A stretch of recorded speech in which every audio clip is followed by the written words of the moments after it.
Tie this man, try to pull the horses. Horses were struggled. 20 horses can't pull them out of the cave. This man was sitting and meditating. Horses are screaming. The rope was cut out.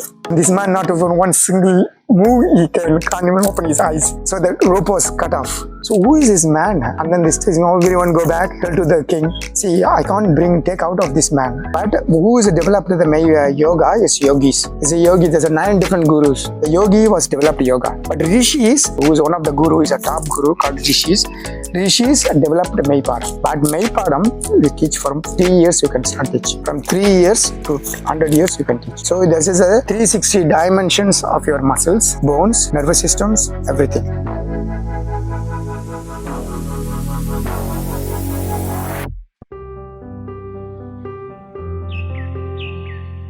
So explain about you a little bit, about what you're practicing. Sure. Well, my name is Cody Valdez. I'm from Canada. I was an ice hockey player as a Hockey child. players? Ice hockey, yes. Oh, ice hockey. Ice hockey. Wow. Until I was about 18 years old.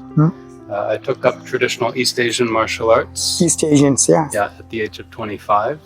That was through the school of Do. We teach 8 complete martial arts as one. So the hard and the soft forms together. Currently, I'm a professor of politics and philosophy. Politics and philosophy. Yes. Super. So I teach at a local university in Chennai.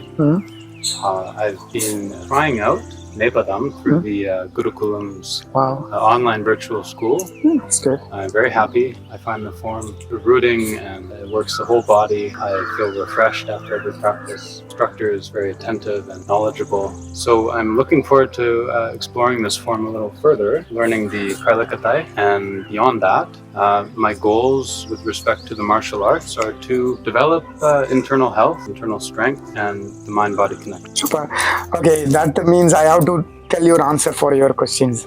So you between the yoga and between the Maipadam, because after your experience you told me, I have to explain it. Because the yoga, when it's started from the middle age, very carefully they're teaching, because people are build too much strength in the body. So whole body built are strong. So they don't forgot the flexibility. Flexibility is more hard for them. So in that century, the yoga was developed more. But who is developed the yoga is yogis. Is a yogi. There's 9 different gurus. The yogi was developed yoga. But rishis, who is one of the guru, is a top guru called rishis. Rishis developed Maipadam. So all the warrior Kshatriyas was taught by the rishis. Is one of the gurus called rishis, one of the gurus called Siddhar, one of the gurus called yogis. I'm only telling the 3, but other 6 is there. Totally 9 gurus. Okay, the 9 planets have 9 gurus. So there's 3 gurus only I'm talking about. Rishi, Siddhar, and yogis. Rishis teach Maipadam, begin with Maipadam. Yogis teach with yoga. Siddhar teach with Siddha. Siddha means medicine, healing yoga, healing medicine, everything. Siddha medicine, saint medicine. So these 3 things was taught to the people. But this yoga was taught by the yogi to developing the flexibility from the strong people. But now the people have the flexibility, they don't have the strength. So I will go back to this 2 steps forward. First Rishi, second Siddhar, third is yogi. Now I'm taking 2 steps forward and go for the art of rishis. It's called Maipadam. Maipadam is start from the kids, from the baby to 100 years old. You can practice. There's no effective, but yoga is not that. Yoga will start at 12 years old. Because 12 years old only your whole bone becomes stronger. From the stronger bone, you can teach yoga. After strength only you teach yoga, make a flexibility. But if before 12 you teach yoga, everybody have one flexibility is owned at that age, because the bones are not joined. Strongly joined. So after 12 only you teach yoga. But Maipadam, you teach from 3 years you can start teach. From 3 years to 100 years you can teach. So this is a 360 dimensions of your muscles, bones, nervous systems, everything. If you don't know fight or not, you don't know defense or not. If you know Maipadam, your awareness is 100%. Even if you fall down from someone, your body automatically reflected from protecting from Maipadam. So Maipadam is art of warriors. So that is why you have to everywhere you can sitting and watching everywhere 360 degree in any positions. Yoga is a certain asana, certain positions you can sit. Maipadam is not about the positions, it's about the movements. It's about the movement studies. All the movements, all the way of the movements. Sometimes move like a kite, sometimes move like a snake, sometimes move like a mountain, sometimes move like a wind, sometimes move like a trees. So all the natural movements is under the Maipadam. It's like no positions, no postures is there. Not even one posture is in the Maipadam, but all become Dharma movements. It's 1,500 sequence of movements. So it would help you with anything in life. Help If every you're a direction you dancer can. or a Dancer, anything you can go. Anything you want to develop in your body. Because you understand the ability of your body. So what is your ability? You can develop your ability. Yeah, my ability is that much and increase my ability. The more you bend, the more stronger you are. That's why the yoga is there. But more you bend, if you don't reflect your bend, the more you bend, the more longer the arrows goes. But the more you bend and it never reflect back, then where the bow goes? The ground. Straight away they drop the ground because we only bend and then there's no reflection on the back. Back reflection no, but in Maipadam, flex and back again. It's a 360. The more you bend, the more stronger you are. But in yoga, the more you bend, you're more softer they are. You're going to bend, be soft. Where is the reflection of the bend? So if you bend the bow, if you know reflections, the arrows can't travel. That is the difference between yoga and Maipadam. We have a tradition in the East Asian martial arts that all of the forms were brought over from India by a monk, Bodhidharma. Bodhidharma, yes.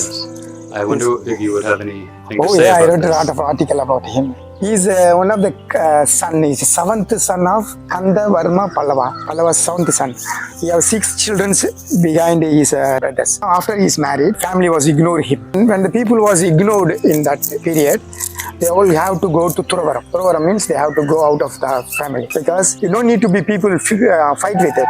You don't need to be hold the neck. You get out of my house. You don't need to tell it. If the parents, I don't care this child, they ignore this child. Then the children leave all the family. They take kavi. Thanks for everybody. I'm sorry. I'll go far away from you. Forgot me because I feel guilt inside to family because you all ignore me. Once you ignore in traditions of Indian traditions, they travel to Thuravaram. Thuravaram means they go for sannyasi. The sannyasi means as unmarried people will go, but this is Thuravaram means detachment will start it and go to the Himalaya. So when he is traveled to Himalaya, he was traveled to Himalaya to facing the death. Luckily, that time the season will be good. So he passed, he end up with China.